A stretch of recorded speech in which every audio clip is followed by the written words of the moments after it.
cerita legenda ternyata tak hanya melingkupi masyarakat Indonesia, namun di beberapa negara juga memiliki kisah masing-masing seputar mitos yang berhubungan dengan benda yang diyakini dapat dijadikan alat sebagai penangkal nasib buruk. Beberapa di antaranya masih dipercaya dan digunakan oleh sebagian masyarakat. Dan berikut On The Spot telah merangkumnya dalam 7 mitos benda penangkal nasib buruk.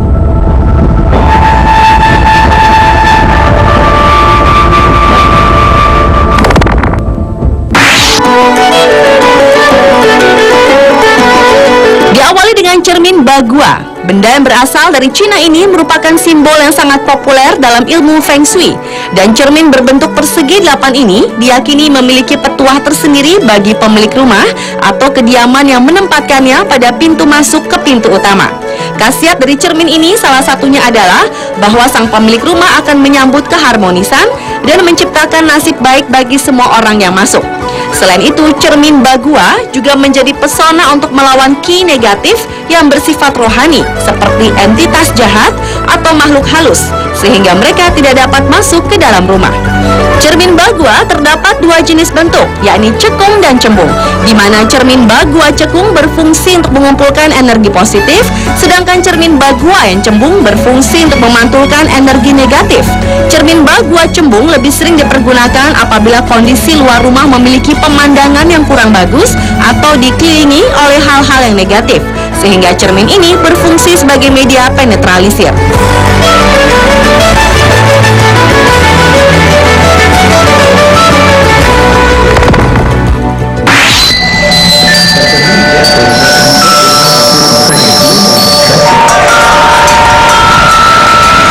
Benda selanjutnya adalah wind chimes atau lonceng angin. Selain menghasilkan suara yang indah, wind chimes juga dipercaya dapat menjadi salah satu alat untuk menakut-takuti roh-roh jahat.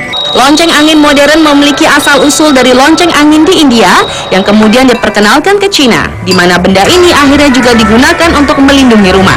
Dan lonceng angin juga dipercaya menjadi salah satu cara pengobatan terbaik untuk membuyarkan energi negatif yang berbahaya yang disebabkan oleh pengaruh buruk yang keluar masuk ke ruangan, membawa bencana, kemalangan, dan kecelakaan dimanapun mereka tinggal sementara. Namun lonceng angin kaca di Jepang yang lebih dikenal sebagai furin diyakini masyarakatnya dapat membawa keberuntungan bagi pemiliknya. Lonceng angin biasanya berupa lempengan-lempengan logam tipis atau keramik yang bila tertiup oleh angin akan menciptakan suara yang merdu karena lempengan itu saling mengenai satu sama lain.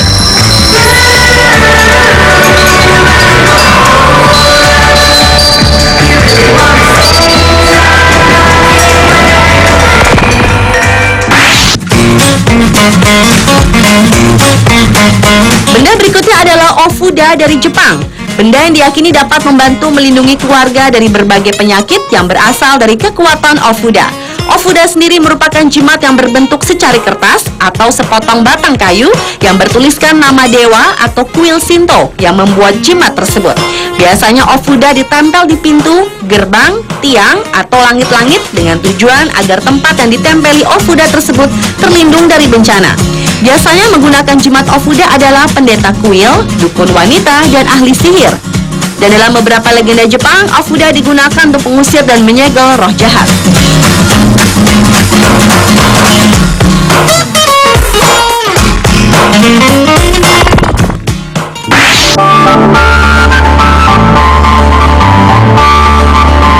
Berlanjut ke mitos benda selanjutnya, mezuzah. Mezuzah adalah sepotong perkamen yang mengandung ayat-ayat doa yang ditulis dalam bahasa Ibrani. Mezuzah ini digulung dan diletakkan ke kusen pintu dengan posisi diagonal. Menurut kepercayaan Kabalah atau mistisisme Yahudi, mezuzah diyakini dapat menangkal roh jahat yang ingin masuk ke dalam rumah. Dan konon barang siapa yang memasang benda unik tersebut diyakini akan dilindungi sepanjang waktu. Mezuzah kebanyakan diimani oleh orang Yahudi sebagai sebuah jimat keberuntungan, sehubungan dengan keadaan orang Israel di Mesir di masa Naf Mosyeh di masa lalu. Akan tetapi, mezuzah bukanlah jimat, melainkan sebaliknya. Benda ini hanya merupakan benda pengingat penganutnya kepada perintah-perintah Sang Pencipta.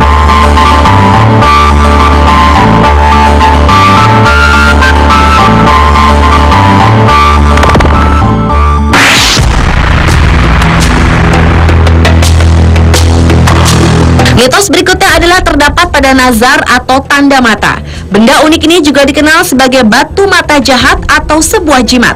Bagi masyarakat Yunani atau Turki, biasanya benda ini digunakan untuk menangkal dari kejahatan mata yang dapat menyebabkan cedera atau nasib buruk bagi seseorang yang menjadi targetnya karena alasan iri atau tidak suka.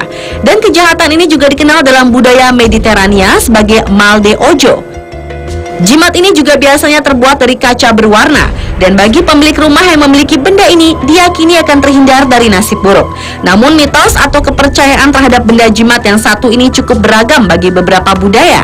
Meski sebagian besar penggunaan benda ini sebagai pelindung dari roh jahat, namun konsep dan maknanya sangat bervariasi di tiap budaya, terutama di Timur Tengah.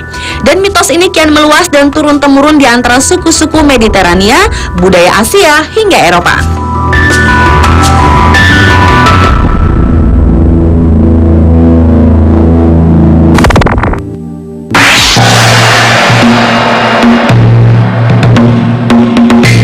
Selanjutnya adalah pintu dewa. Benda ini merupakan sebuah dekoratif kain Cina yang biasa ditempatkan pada setiap sisi pintu masuk rumah dan kuil yang dipercaya dapat mengusir roh-roh jahat yang masuk. Dewa pintu tersebut sebenarnya adalah potret dari dua jenderal, Qin dan Yuji Jingde Subao, yang hidup pada masa Kaisar Tang Taizong. Dewa pintu adalah karakter dewa yang umumnya dikenal dalam kepercayaan tradisional populer Tionghoa. Walaupun hanya merupakan dewa dengan derajat relatif lebih rendah dibandingkan dewa-dewa rumah lainnya, namun sebenarnya sejarah dewa pintu justru lebih tua dibandingkan beberapa karakter pendewaan lainnya. Legenda mengenai dewa pintu yang lebih akurat adalah di zaman dinasti Shang, di mana dewa pintu berawal dari kepercayaan tradisional di Tiongkok sebelum munculnya agama. Raja-raja dinasti Shang menjadikan pintu sebagai satu objek dari 5 objek penghormatan pada masa itu, dan kepercayaan tradisional Tionghoa menganggap bahwa setiap benda mempunyai rohnya sendiri-sendiri. Dewa pintu lebih jauh merupakan bentuk penghormatan keempat, yaitu penghormatan pada benda-benda yang dipilih karena merupakan bagian dari rumah tempat tinggal yang sangat penting, dan simbol perlindungan terhadap ancaman dari luar dan dilewati setiap hari. Serta pintu yang nyata dianggap hanya melindungi dari makhluk yang nyata. Namun untuk melindungi dari makhluk halus, maka pintu haluslah yang mengambil peranan ini. Hingga kini keyakinan terhadap hal tersebut tetap tertanam pada kebanyakan warga Tionghoa, dan mereka selalu memajang kain bergambar kedua jenderal yang disebut dewa penjaga pintu ini secara berpasangan dan harus ditempatkan saling berhadapan, terutama pada saat malam Tahun Baru Imlek.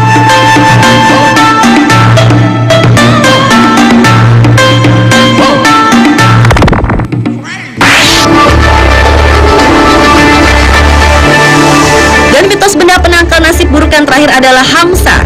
Hamsa atau tangan Fatima atau Hand of Fatima adalah sebuah jimat yang berbentuk telapak dengan simbol mata di tengah.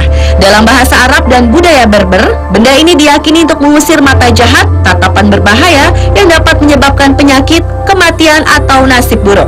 Sedangkan makna lain menyebutkan bahwa simbol ini digambarkan seperti hari kelima dalam seminggu, yaitu hari Kamis, yang dianggap sebagai hari baik untuk ritual sihir dan ziarah ke makam orang suci yang dihormati untuk melawan efek dari mata setan.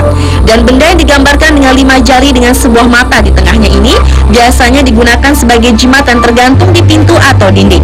Namun seiring berjalannya waktu, benda unik bertuah ini sebagian besar telah menjadi daya tarik yang populer di dunia fashion yang dapat digunakan sebagai hiasan kalung.